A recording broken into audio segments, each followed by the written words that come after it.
नमस्कार मंडळी. तर व्हिडिओ बनवण्याचा आजचा आहे 5वा दिवस. तर सुरुवात आहे सकाळच्या घाई गडबडीच्या स्वयंपाकापासून.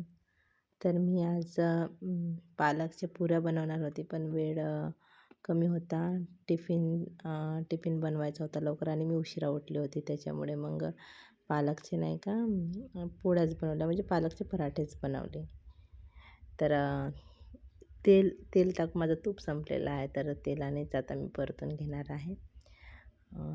वरतून तेल टाकलं आहे आणि ते आणि याच्यामध्ये नाही का नंतर मी थोडंसं खसखस टाकली आणि ओवा टाकली याच्यामध्ये.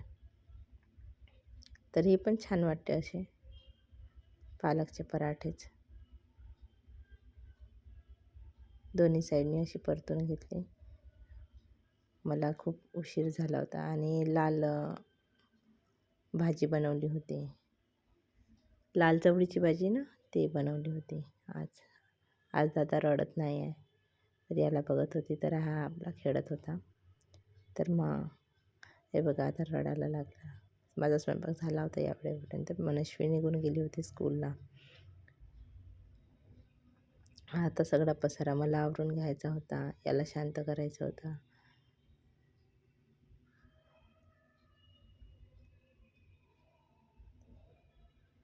इकडे खेळत आहे आता.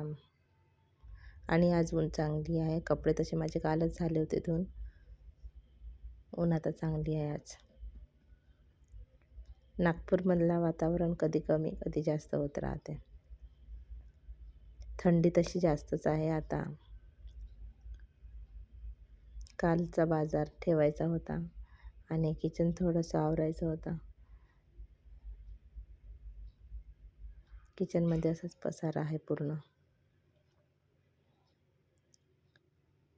मी घरी सरसुद्धा तेल मग गरम करून याला डोक्याला लावते, याच्यामुळे सर्दी वगैरे होत नाही. तर हा सरसं तेलामध्ये मी तेल आधी गरम केलं आणि त्याच्यामध्ये लवंग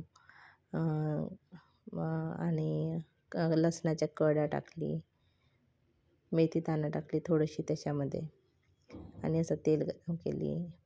म्हणजे याची पायाची वगैरे मॉलिश करून देते मी ह्याच तेलाने. आणि मी पण आता हिवाळ्यामध्ये ह्याच तेला डोक्याला लावते.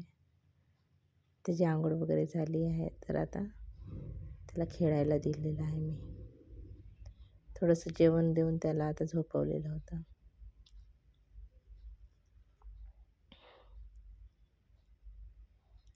कपडे थोडे वाळायचे होते माझे, झाडाला पाणी टाकले.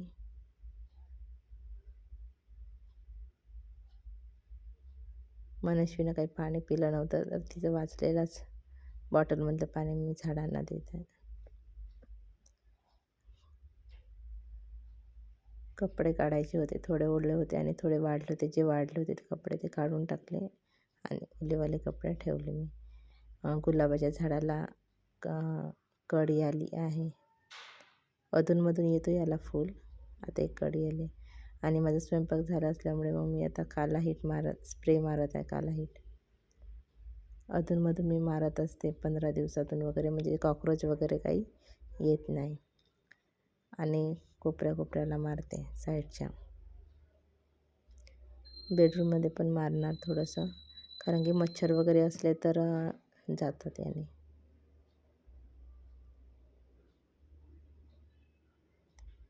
सिंकमध्ये पण मारणार.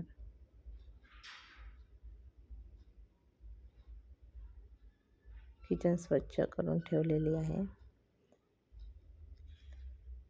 दिवाणच्या खाली पण स्प्रे मारला मी थोडासा. आणि आता मला पोछा लावायचा आहे.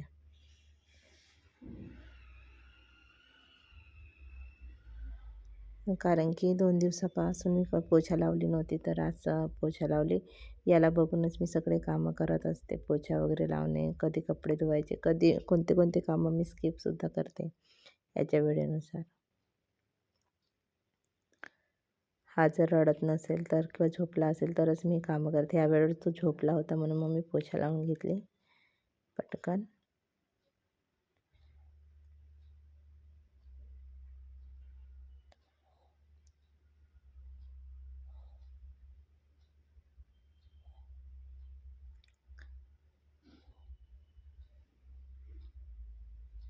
सोयीनुसार, आपल्या मुलाच्या सोयीनुसार कामं करावे, मला तरी असं वाटते.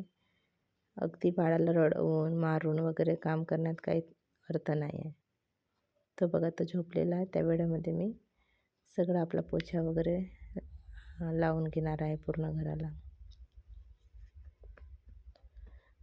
मनस्वी खूप दिवसाची म्हणत होती की शेंगदाण्याची हे पापडी बनव म्हणून, तर मला वाटलं आज वेळ होती तर बनवून घ्यावं. शेंगदाणे वगैरे आधीच भाजून ठेवले होते. तर गूळ टाकली, थोडंसं पाणी, लवकरच बनते ही शेंगदाण्याची पापडी. याला मेल्ट होऊ द्यायचा गुळाला.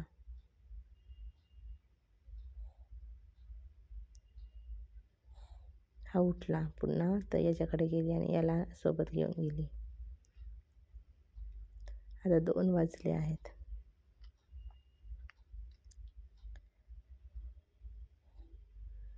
नंतर असं बघायचं पाण्यामध्ये थोडंसं गूळ टाकून, असे जर घट्ट जर आला तर बंद करून तिथे मी बंद करून घ्यायचा आणि त्याच्यामध्ये विलायचीची पूड आणि शेंगदाणे टाकले होते.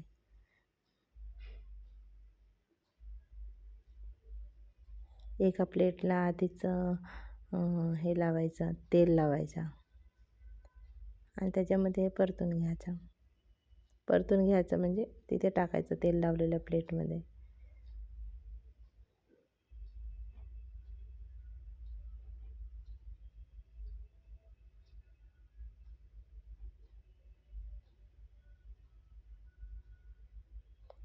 तर हा उठला, तर याला मी थोडे संत्र दिले खाण्यासाठी. मी चारत होती तर नाही म्हणत होता तो, मी माझ्याच हातानं खाईन असं त्याचं म्हणणं होतं. तर मग त्याला ते पूर्णच खायला दिलं मी.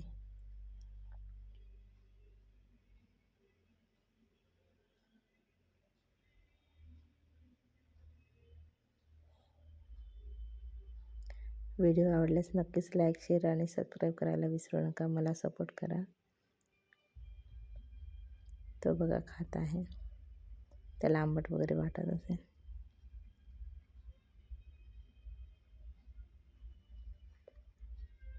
तर भेटूया पुन्हा असंच एका नवीन ब्लॉगमध्ये. तोपर्यंत बाय.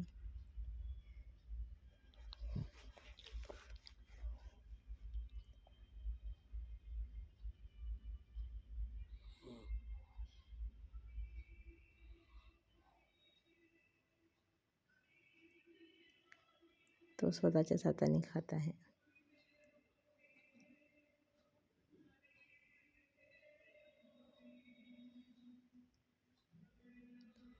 शेंगदाण्याची पापडी झाली की नाही झाली ते मी बघत होती. नंतर मनस्वी स्कूलमधून आले तर ती म्हणे, वा मम्मी म्हणे माझ्यासाठी शेंगदाण्याची पापडी बनवली का म्हणत होती आणि खुश झाले. तिला मी थोडीशी खाऊन बघ म्हटलं कशी झाली. तर हा पण खात आहे. ती कडक झाली म्हणत होती आणि छान झाली म्हणत होती. तर तिला आवडली आणि हे दोघे पण झोपले. सायंकाळी 6 वाजता. थंडीची वेळ आहे, इकडे नागपूरला खूप थंडी आहे. तोपर्यंत बाय.